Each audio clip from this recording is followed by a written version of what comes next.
Happy Tuesday, everyone. Dave Keller here with Market Misbehavior, and welcome to a very special National Championship edition of Chart This with Dave Keller. Thanks for joining me here every weekday after the close, but especially today. Here, the first trading day of the week. Monday, of course, off for MLK Day, and exchanges closed. Also, a small football game that happened yesterday evening. My voice still recovering from the late night festivities after Ohio State's dramatic victory in the national championship. With that in mind, nice resurgence to the upside for risk assets today. We saw Bitcoin push up toward 109,000 for the first time in history. We see the S&P closing back above 6,000 after ending the previous week right just below that level. After market here, we're seeing Netflix surge higher on some improved subscriber numbers. So, when we look at the charts, a lot to like in terms of the strength that we're seeing following through from last week's optimism. Right? I mean, the question has been going into yesterday's inauguration and now going forward, how much of all of this goodness that we feel like a Trump presidency means for equities, all of the things that could drive assets higher, how much of that is already priced into the market versus how much is still left to be had? And boy, from last week and now into this week so far, we're seeing a lot of renewed optimism, or I guess further optimism that things could improve from here. As always, it's not hard, I would say, as a market strategist, to come up with reasons why the market could go higher. And it's also not hard to find reasons why the market could go lower. And I will tell you, at any point in my 24-year history career, and probably not in the early days because I was still trying to figure things out, but once I kind of knew what was going on, it's not hard to come up with reasons why things could go higher or lower. At the end of the day, it's what the weight of the evidence, provides for investors and how investors react to their, I guess, estimations of what the future may hold. And so that's why I think charts are so meaningful, because it's less about what could happen. It's more about what actually is happening. At the end of the day, when the market's going higher, when a chart is going higher, I'm going to want to own that thing, and I'm going to not want to own that thing if it's going lower. And so simply differentiating from things that are working versus things that are not, leaning into things that are working, leaning away from things that are not. That's how I think you cut through the noise of a period filled with question marks. We don't know what the Fed is going to do. We don't know exactly how a lot of the Trump policies will be implemented, or whether they will be, and in what form, how severe some of those changes may be. What we can do is look at charts and see how things are trading. So with that in mind, is a brief introduction to what's going on. Let's look at how the markets have played out. So looking at the S&P today, we can see we closed just below 60.50. That's up 0.9% from Friday's close. And again, Monday, no trading for Martin Luther King Jr. Day. So this is the first trading day after last Friday. And again, last Friday, which rolled over in the afternoon, really completed a very strong week. One of the stronger weeks that we've seen for stocks. It was enough to move our market trend model back bullish on all time frames, by the way, which we will show. I grabbed that chart a little bit later to review with all of you. NASDAQ Composite up a little bit less, and earlier in the day, it was actually net negative, but ended up rallying right around lunchtime Eastern and remained positive. So up about 2/3% from Friday's close. Mid caps and small caps all up as well, and those were both up quite a bit more than the large cap counterparts. So the S&P 600 small cap, S&P 400 mid cap indexes both up about 1.6%. A lot of the conversations I've had for my podcast with interviews that I've given recently have been about small caps and sort of the return of small caps, right? When are small caps actually going to take on that leadership role we've been hearing so much about? And all I will tell you is, a day like today tells you it may be that we're in the process of seeing that. Generally speaking, large over small was the way to play 2024. If that's going to change, I would say that the conditions now in early 2025 certainly seem a little better for small caps relative to large cap in terms of a stronger dollar, in terms of interest rates remaining high. Those are the kind of things that would mean small caps do better. A rotation of more value sectors would maybe be one key thing that we've not necessarily seen over the long term. We're certainly seeing that in the short term, right? With value sectors like energy, of course, not until today, but up until today, energy, industrials, materials. These have been some of the stronger sectors. Healthcare, these are obviously more value sectors, and they've been outperforming their growth counterparts year to date in 2025 so far. So certainly a theme to be paying attention to. Volatility remaining low, and really anything below VIX of 20 for me is a low volatility environment. That tells you not much to be concerned about in terms of general volatility conditions. The VIX ended the day right around 15, drifted lower through the course of the day. That's down from around 16 on Friday. So overall volatility remains low. The MOVE index, which we don't have shown here, coming off as well over the last week or two. High yield spreads, credit spreads coming in, becoming narrower. So, definitely those signs of sort of general, risk on, risk off, kind of fear versus greed went from kind of, feeling like they were getting a lot more fearful to now getting more to the less fearful or more greed side, suggesting that conditions are more risk on. So we've certainly seen that play out here in the last week and a half. Interest rates overall moved lower today. You can see the 10-year point finished today around 4.57. The long bonds right around 4.8%. That's come down from around 5%, and the 5-year point around 4.4. So the trend in rates has been higher over the last couple months, but interest rates in the short term coming off a bit. Certainly something to watch as we queue up for the first Fed meeting of 2025 that comes up last week in January. So a week from tomorrow will be the Fed meeting, the end of the Fed meeting, the press conference. All of that will be on Wednesday, the 28th. So Wednesday, the 29th. So a week from tomorrow will be that the end of that 2-day Fed meeting. So, again, the market pricing in essentially a 0% chance of any change in rates at this meeting. It will all be, I would say, about expectations for future rate cuts through the remainder of 2025, potential rate hikes. I mean, those are the kind of questions I would assume would be asked. And I think the market will certainly be hanging on Chair Powell's comments and also the results of the Fed meeting itself. The dollar actually moving slightly lower. The UUP, which is a bullish dollar ETF, was down about 0.4%. The dollar has been trending higher really since mid-September of last year. I think that is, continues to be the biggest risk for this market in terms of the equity space, would be a continued strong dollar and a continued strengthening of the dollar from here because of some of the implications we've covered more recently, particularly how that could weigh on large cap growth companies' earnings. Gold and silver moving higher today, both about 1.5% higher. I almost said 100% higher. 1.5%, that is, for the GLD and the SLV. The rest of the commodity space, more red than green. You can see energy prices moving lower. One of the big sort of unveilings, if you listen to Trump's comments or heard about the executive orders that were released, et cetera, drill, baby, drill was a direct quote from his comments yesterday. And so energy prices coming off with the implication that supply would be increased, and that generally will have a lowering of oil prices as a result of that. The energy sector not doing particularly well today on a relative basis for sure. Worst performer out of the 11 S&P sectors today.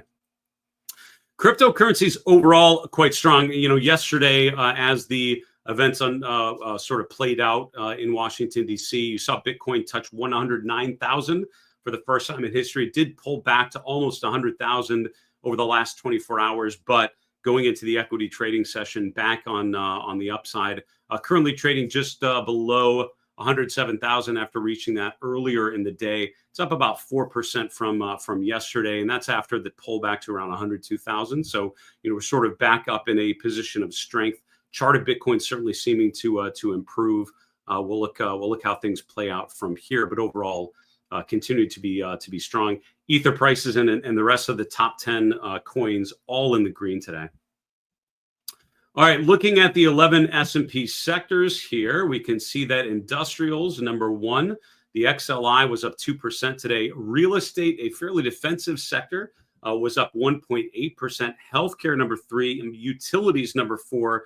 Materials, number five. We have to go all the way to number six, communication services, for the first growthy sector out of this list. And this has been a phenomenon that has really emerged so far in 2025. I mean, a lot of times in the last couple of years, the end of one calendar year, the beginning of another, we always assume it's going to be sort of a continuation, but things have changed in dramatic fashion. Think of that 2021, rally phase to a 2022 bear market. That's happened a number of times where some theme, some pattern, some trend goes right until the end of December. All of a sudden, January starts and something is dramatically different. And looking at the charts so far year to date, granted only a couple weeks old, but as we continue on through the month of January, I would say one of the biggest changes is just the leadership, and it's more value over growth. Now we'll show you the charts.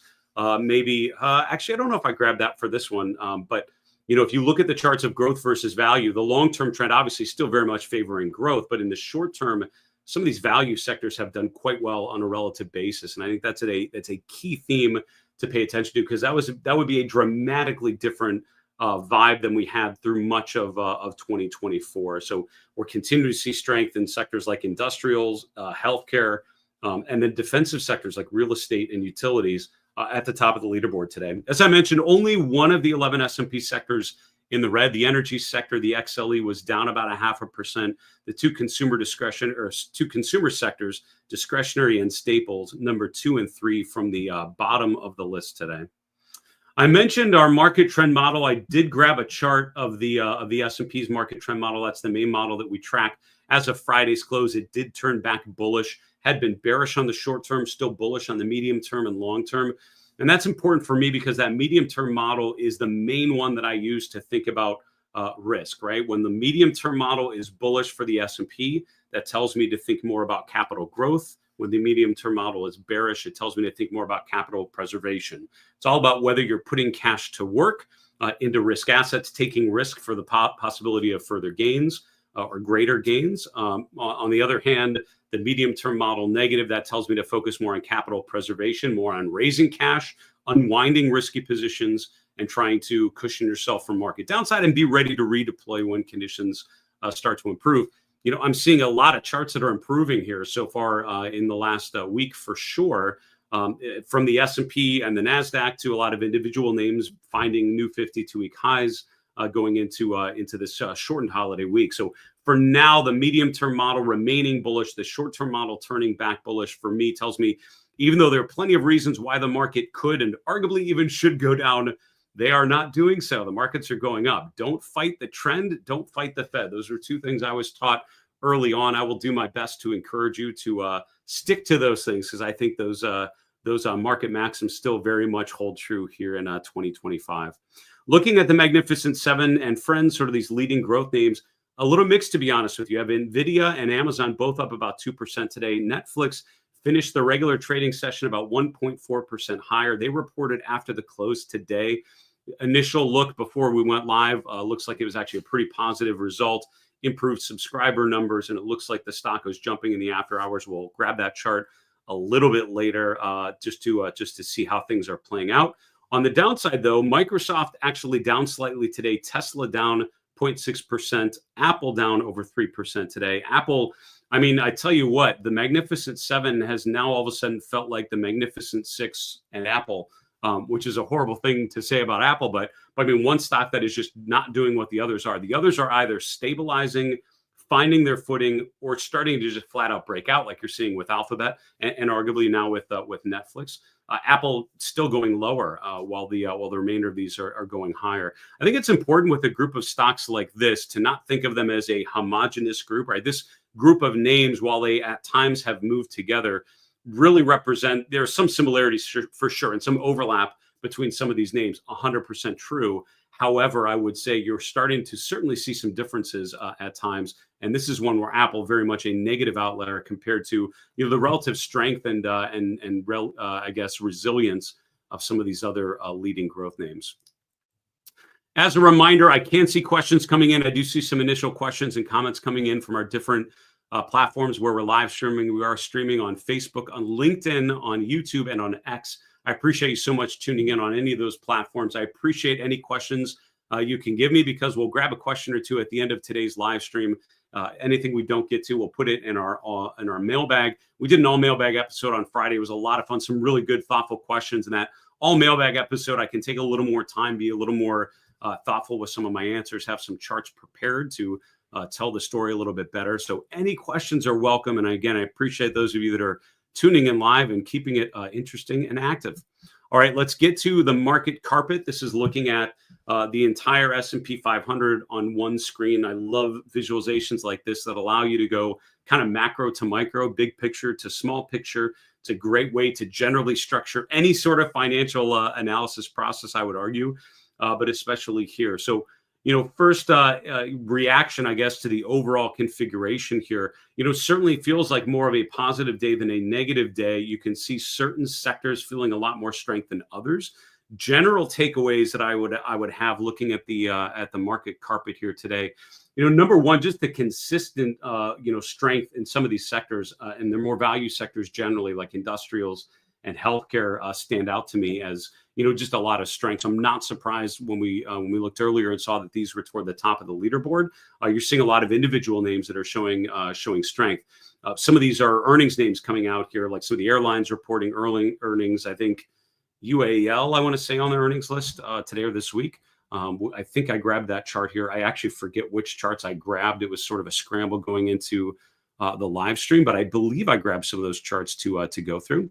Also want to point out Apple, obviously a very negative outlier among the mega cap growth stocks. You can see NVIDIA and Amazon, obviously the strongest performance out of those mega cap growth names. Apple certainly looks more and more like an outlier, rotating lower, while the rest of these are starting to show some strength.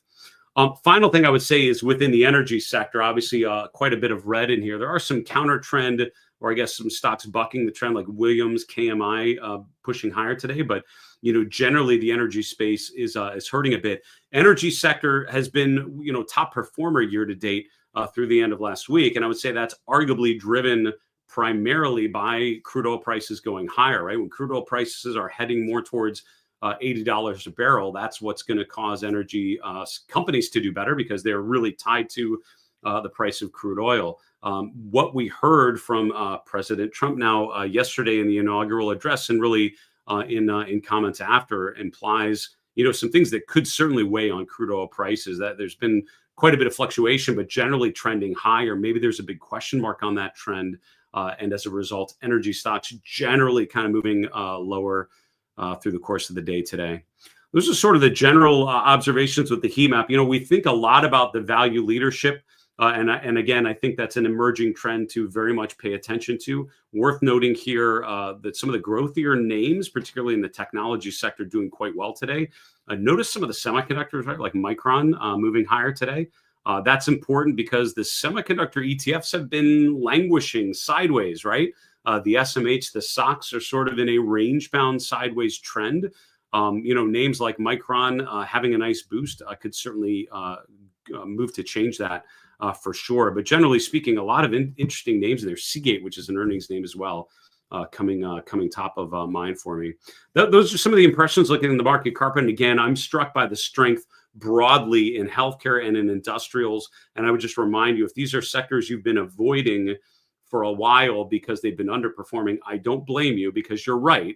Generally speaking, a sector like healthcare has been an absolute dog on a relative basis. Don't look now. These are really starting to improve. And days like this show you the upside potential in some of the value-oriented sectors. Do we get a bull market from here and it's driven by value? That's something we haven't seen in a while. We did see that for a little bit, right? Sort of that, Q2 of last year, we sort of saw that environment. Maybe look back at that playbook to see how some of those beaten down sectors actually did quite well.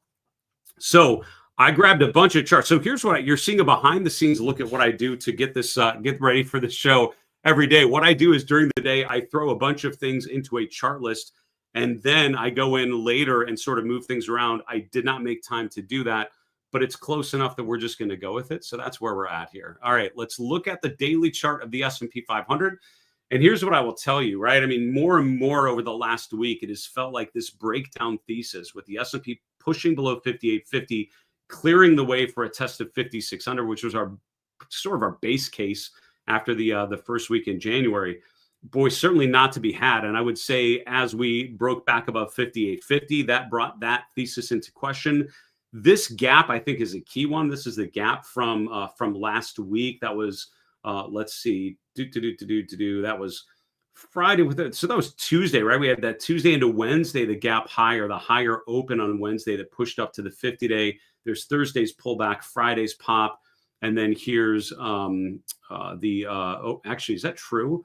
Boy, it's all a blur because of the President Carter with the closing last week. So I'm probably butchering that, but that was last week where we had the gap in there. I think that was Wednesday with the gap higher, but that might be right. It might have been Tuesday last week. Anyways, we did finish higher, and Friday we finally closed above trendline resistance. And one of the things that I will tell you, anytime you see a primary signal, I'm telling you a signal that tells you a projected direction. All right, this happened, which means I think this is going to happen next. For me, the breakdown of 58.50 was one of those breakdowns where it felt like, all right, we're breaking the neckline. That means we're going further to the downside. However, as I always do, I will tell you, here's what I think is going to happen. And whether I articulate it or not, I'm always listing out the opposite, right? What would tell me I'm wrong? And what would have told me I was wrong, which I think now has, is a break above trendline resistance. This pink trend line is linked to the head and the right shoulders of that pattern that we've seen from December to January. The QQQ, you arguably have a bull flag pattern with that similar kind of feel with lower highs. And the question is, if we break above that trend line resistance, then what? And I would tell you that means that the bear case is at least in the short term no longer on the table, and that the primary trend is back positive. This is enough for our market trend model as of Friday to turn back bullish. Now that we're breaking above trendline resistance, I have to say, yep, primary trend is positive. And so I need to follow that trend higher. And as always, you use good money management techniques. So if this reverses and if we break back below 58.50, I'll go right back to telling you, all right, we've now broken below that trend line again, and that implies further lows. However, the rally off of the low and really the strength that we saw into today's session, and again, a lot of this is optimism after what we learned over the weekend with the new president, with a lot of new policy decisions, many of which could certainly be interpreted as quite bullish for equities. Again, however, I would say the details behind those plans still a lot of question marks. There are plenty of reasons why the market could go down as a result of some of those decisions going forward. But the most important thing I want to follow is the price, the trend of the market. Prices are going up, and we're seeing that here again today. I mentioned our market trend model. This is the main model that I use to just assess market conditions, and it has 3 different time frames. Generally, if you're not familiar with this, which I hope many of you are, but if not, the short-term model for me is a couple days to a couple weeks. Medium-term model is a couple months. Long-term model is over a year. That's a general way of thinking of the different timeframes, and I'm creating these PPO indicator lines or histograms based on the difference between different weekly exponential moving averages, which you can see listed at the top. I have a video somewhere which goes through the market trend model in a lot more detail. I'm pretty sure it's on my YouTube channel. If I can find it, I'll put a link in the description below, and if not, I apologize. I'll work one up here very soon. To go in a little more detail. I do want to have a video to direct you to if you want to learn more about this particular model. But the short-term model turned bullish as of last Friday. This is the current sort of incomplete week that you're seeing as the final bar. So the one prior is as of Friday's close. And every Friday at the close, I look at this model to evaluate the conditions on those timeframes. The model turned back bullish. It actually turned bearish the second week in December, had remained bearish through this sort of brief pullback period as of last Friday, turning back bullish. So my market trend model is bullish on all timeframes, which means regardless of what I think should happen or could happen, the market's going up by definition. So as a result, I'm going to want to own risk assets and own stocks and ride them higher as long as possible. That's where my head is at in terms of the general trend. Now, we have a lot to talk about in terms of the individual stocks. Through the course of this week, we'll certainly touch on some of the breadth measures, many of which went climactically negative, right? Less than 20% of stocks above their 50-day moving average. That's resolved, right? That actually popped back higher and getting back toward 50% above their 50-day moving average. That's how quickly things turned off of a short-term pullback. I mentioned cryptocurrencies. Just want to show you the chart of Bitcoin. This is what's happened in the last month. We rallied up to a new all-time high around 108,000. Here in the last 48 hours, we pushed back up toward, and this is really in the last couple of weeks, but last 40 hours, we finally eclipsed that previous all-time high, made a new one, testing 109,000 for the first time, and then as a result, today, continuing to see further strength. As we've mentioned, I think the primary structure in Bitcoin is quite strong. These recent pullbacks, sort of resolving to the upside. I think the momentum tells a great story here. Note how the RSI on these pullbacks never really got below 40.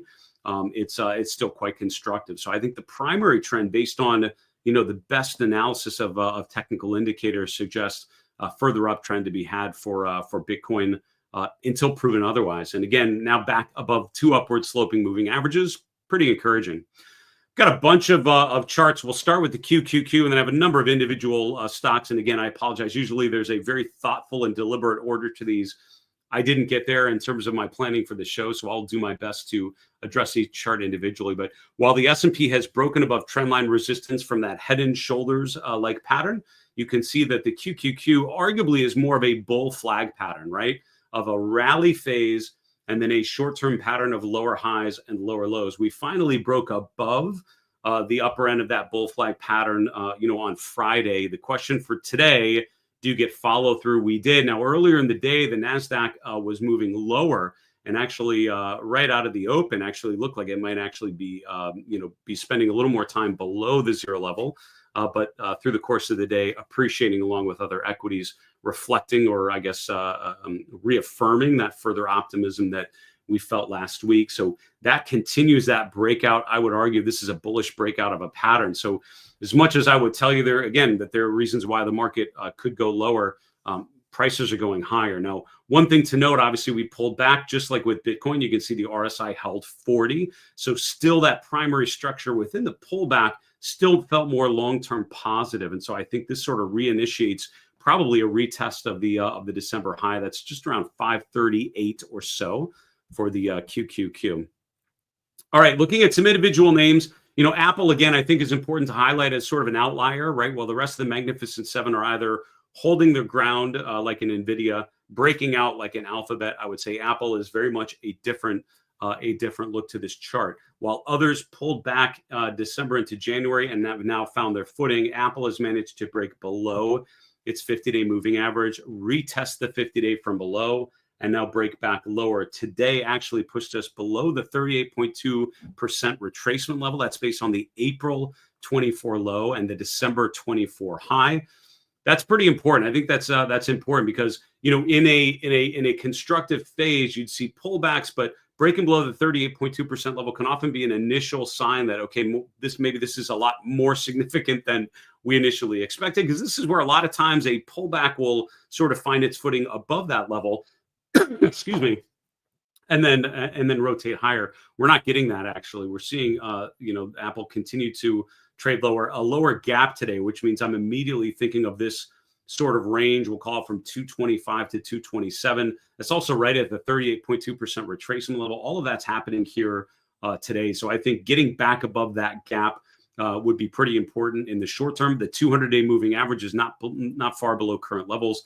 I think if we break the 200-day, that clears the way to retest $200 a share on an adjusted basis, which is a long way down from 260, which is where we were, just a couple of weeks ago, right? So you're seeing quite a bit of a pullback. And again, what surprises me is how much Apple is diverging from the rest of the Magnificent Seven. Now, things to watch. Of course, we are testing the 200-day moving average. The RSI is oversold for the first time since March of 2024. So it's been quite a while. We've been in a more of a constructive pattern according to price and momentum. This feels a lot more like a stock really struggling to find support, struggling to find buyers come in. And that's what you really need at this particular moment. DR Horton reports earnings this week. They actually reported today after the close, if I remember right. Bearish engulfing pattern playing out today. That's where you have an up day. And this is really not a perfect bearish engulfing pattern, to be honest, because Friday wasn't an up close. What you really want is an up close followed by a down close. So I don't know if I could call that a bearish engulfing pattern. I would call that a bearish outside day, which is a bar chart kind of technique when you have a wider range but a lower close. And we definitely got that today. Today traded above the 50-day moving average on an intraday basis, but back below. Now, home builders have been struggling really since the beginning of the fourth quarter. You can see that DR Horton actually made a high in September, but spent the next couple months going lower. This is a nice counter trend rally to a descending 50-day moving average, but it feels like it's finding resistance there as the RSI fails to get above 60. So some of the bullish momentum phases we talked about on a couple of the previous charts, right? Pullbacks holding an RSI level of 40. Here you kind of flip that over, a downtrend, and you see counter trend rallies where the RSI doesn't get much above 50. That's more of a confirmed bearish phase. Now, rates going back up has been a big, I would argue a big headwind. And that's pretty much what happened in the fourth quarter, right? 10-year yield spikes back up, getting closer and closer to 5%. All of a sudden, homes are a lot less affordable than they were when the 10-year yield's down below 4%. So we're seeing that change in rates weigh on home builders. We'll see what happens tomorrow after today's earnings release, but a bit of a distributive pattern in the short term, testing resistance. GE Aerospace, ticker GE, reporting later this week. And I would say this is one of those earnings names to pay attention to. A nice recovery off of the 200-day moving average. We're now retesting or getting near to retesting the October 24 high around 195 on an adjusted basis. The RSI becoming overbought right now. Again, that on the surface does not concern me, but I thought this was an important chart to show you two things that can happen when a stock becomes overbought. Now, you could just get a pullback for sure. But that's actually not particularly common, especially after a consolidation phase. When you have a new overbought reading, that often implies a new surge in momentum and a breakout. So a breakout on improving momentum with the RSI pushing above 70 is often not a bad thing. And you can see how far and how long GE went up in February, March, April into a May peak after the RSI was already initially overbought. You can also get more what happened in September, October, which is the initial high is overbought. Then there's a secondary high where the RSI is not overbought. And that's what I really like to look at or look for in this particular type of chart, right? Do you see a pullback and then another high on weaker momentum? That can be a very dangerous topping signal called a bearish momentum divergence. So I would say on the surface, the price action is constructive. Look to see if there's some of the negative signs we've seen at previous tops, which would be a bearish divergence, the next high on weaker momentum. Again, a lot of things going higher today. You can see 3M actually made a new all-time high today, up about 4%. This pushes above the previous swing highs from September, October, and just where we got to at the end of last week. Now, it is a bit of a toppy-looking candle, arguably maybe a hammer candle. We had a big rally higher. We actually closed in the lower half of that candle, so maybe something to watch. I think that high today of 150 would be an important level to pay attention to. The RSI almost extremely overbought, which is usually a really good sign. That tells you even if we get a brief pullback, we probably have much further to be had because of the strength of the momentum pushing the RSI above 80. So 3M, an active chart to watch here, of course, going into earnings. Now, we talked about Apple. Netflix also heading toward the previous high from December. This is one of the better charts. I would say today's candle was a little concerning in that it was a bit of it's not a hammer candle. We call this a shooting star candle where you have an open and close near the lower end of the day, a big long upper shadow. Again, Netflix actually reported after the close today. Let's take a look at what happened here in the after hours. And again, I'm not a huge fan of the after hours session, except for indicative values after something like this. So boy, up quite a bit, right? So currently trading around 994 in the after hours. So that means we're up, where were we? Here we go. So 990, I mean, we're way up here, right? So we're up significantly in the after hours. So that was the headline that I looked at. It seemed like it was a pretty positive reaction. Up about 14%, 125 points in the after hour session. Again, I think the proof is in the main session, right? What we call the pit session. So I think 9:30 a.m. tomorrow we'll know for sure what this stock is going to look like, and certainly what happens in the half hour to hour after that. But for now, certainly a big win earnings wise. And again, the first of the Magnificent Seven stocks to report in this particular Q4 earnings season. So really, really interesting there for Netflix. NRG is a traditional utility, pushing higher. I just want to highlight the fact that utility companies in a lot of ways feel more like growthy names. And that was a narrative that played out last year, was this understanding that all of the developments with generative AI and with what else, with cryptocurrencies and mining, all of these things require an enormous amount of energy to compute at the scale that is needed. And that is causing names like NRG to have just nice, consistent uptrends. If you covered up the ticker and covered up the sector of this particular chart, you might guess it's a technology company, maybe a communications name, but probably not a traditional energy, given the fact that we're at a primary bull market phase. But NRG making a new all-time high today. Again, I think these charts are strong charts getting stronger. I have no problem owning a name like that as long as it continues to work. Two more charts to finish off with, and then I'll take a question or two and we'll be done. Semiconductors, very, very close to breaking out. I would say the SMH, a little stronger than the SOX SOXX. Again, those are similar ETFs, but with some different weightings, different construction in there. The SMH is a little more top heavy into like NVIDIA and other of the larger names. And the strength of those names are really causing the SMH to push higher. I would say getting above 260, a pretty significant breakout potentially this week. We're very close to getting above that swing high from earlier this month, right around 264. We're kind of there.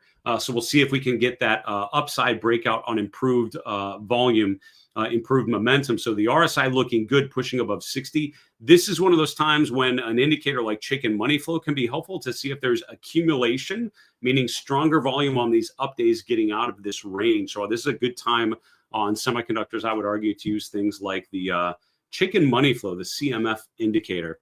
Finally, United Airlines reporting after the close today. Again, too many earnings today to go through all of them, but I would encourage you to go through, do your due diligence, but also pay attention to the charts. Something like UAL making a new all-time high in January, but on weaker momentum. We're getting a very big divergence on the highs in the fourth quarter now into the beginning of this quarter on weaker price momentum. The relative strength, of course, continued to be strong as the prices go higher. So the divergences that we're starting to see on an airline like this, not an end of the world sign. For me, the strength in the price is enough, but it definitely tells me to put it on a watch list and look for signs of distribution. Again, indicators like chicken money flow can be helpful to see if you're seeing some distribution, seeing some selling on the strength of this price. For now, new all-time highs are bullish. All right, let's go to the questions. I appreciate that an Ohio State question in there for sure. And you should know, so I grew up in Ohio, grew up in Cleveland, Ohio. I did attend the Ohio State University. I studied music and psychology in the mid-90s. I was in the marching band for 5 years.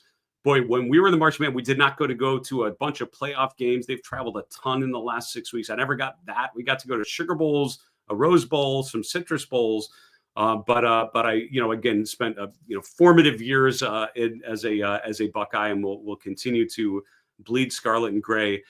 Good question. I would call this a throwback Archie Griffin jersey. There are very few that have worn the number 45. But yeah, I appreciate you noticing, and way to know your Buckeye numbers. I appreciate that. And again, what a fun college football, I would argue, has been a lot of fun. Of course, I'm saying that because it went very well for us, but I thought the playoffs were a ton of fun to watch across the board. Very enjoyable here. Tony, watching on YouTube, could Apple find support here? So honestly, maybe, right? And I think when we looked at that chart earlier, potentially, I think the challenge is it hasn't found it yet. This is one of those times where if we are going to find support, this is kind of the point where you could argue there are some technical configurations, some technical indicators suggesting this is probably the place where it happens, but we're just not seeing it yet. We're seeing what I'd probably consider a hammer candle as we get very near the 200-day moving average, as the RSI just becomes oversold. This is the kind of place where I'd probably expect a counter trend bounce if I had to play it in some way. Are we seeing any real signs of accumulation, though? Absolutely not. And I think the challenge is we're trading lower at a time when most things are improving in January, particularly last week. I think that was a big miss for Apple to be selling lower while everything else was starting to rally. So I would say at this point, I would argue that some of the leading indicators like a candle pattern, oversold conditions suggest a short-term bounce here. The 200-day moving average, often a good time for that to happen. Am I seeing any signs of that yet? 100% no, and we'll continue to monitor it through the week to see if that happens. A couple of you mentioning the defensive sectors, the small cap space rallying 100%. This is a theme that I think most likely plays out. But again, I think that we had a lot of false positives on small cap leadership. I think we'll end up seeing that in different ways. And I do actually have a decent small cap bet on, not with IWM, but with some other ETFs. For that reason. However, we haven't really seen it perform just yet. I would say value sectors doing better is a key part of that thesis. Stronger dollar as well. A couple people asking about the Hindenburg Omen. Bull Bear Jeff, thanks for watching on YouTube. Does this negate the Hindenburg Omen? Is what you're referring to there? And does it negate it? So no, right? I would say what. So here's the thing, right? The big indicators, those major indicators like the Hindenburg Omen, Does this negate it? It doesn't. And I think it's a question of time frames. So for me, the Hindenburg omen tells me we're probably entering into some period of weakness. If you look back, you will find over the history of the Hindenburg omen, it is not a perfect timing tool. And what I mean is often you'll have a Hindenburg omen sell signal, and then a month goes by, 2 months goes by before a downside rotation really happens. And so does a rally like this change that? It 100% does not. I think there's no change to the reality that going into the end of last year, certainly through the end of December, we saw signs of distribution that are very common at major market tops. What that tells me to do then is then look for signs of distribution, which would validate the fact that the Hindenburg omens sort of suggested this was coming. Now we're seeing that downside rotation that is telling you now's the time. So things like the Hindenburg omen, I bucket it with things like sentiment, which are more descriptive. It more tells you about certain conditions. But would I, manage a portfolio based on the Hindenburg omen on its own? I would not. I would wait for my market trend model to turn bearish. So for me, like the way that I would generally think of it is Hindenburg omen fired, which it did. Wait for the medium-term model to turn bearish. That tells you the top is probably in, and you want to go short. And we got very close to that at the beginning into mid-January, which is why I was really close to saying, all right, this is the moment. It hasn't happened yet, and I think the counter trend rally, which I think you have to label this a counter trend rally until we get above S&P 6100, then you can call it a primary uptrend. I think the strength of this rally certainly suggests in the short term, we're seeing more optimism than probably expected by that Hindenburg omen. But for me, the first 6 months kind of after a lot of the things that we saw with the Hindenburg omen, with the yield curve going from an inverted shape to a normal shape, all those things imply rockiness for the next 3 to 6 months. It's one day isn't going to change that. And I would argue that probably suggests to me, the way I'm thinking of it is limited upside until proven otherwise. But as always, wait for the signs of distribution. Be patient and wait for signs that negative trend is actually emerging. That is what we are not seeing just yet. Folks, that's it. I want to thank you guys so much for joining me here again on a special National Championship edition of Chart This. I promise I won't talk too much about football beyond what I've done so far, but good to see your team do well finally and win it all, which is a lot of fun. So I wish you all can experience that in some way with some sport you follow. But until then, I wish you very good trading. I hope you have a great week. Have a great night. And again, as always, remember, it's always a good time to own good charts. Take care, folks.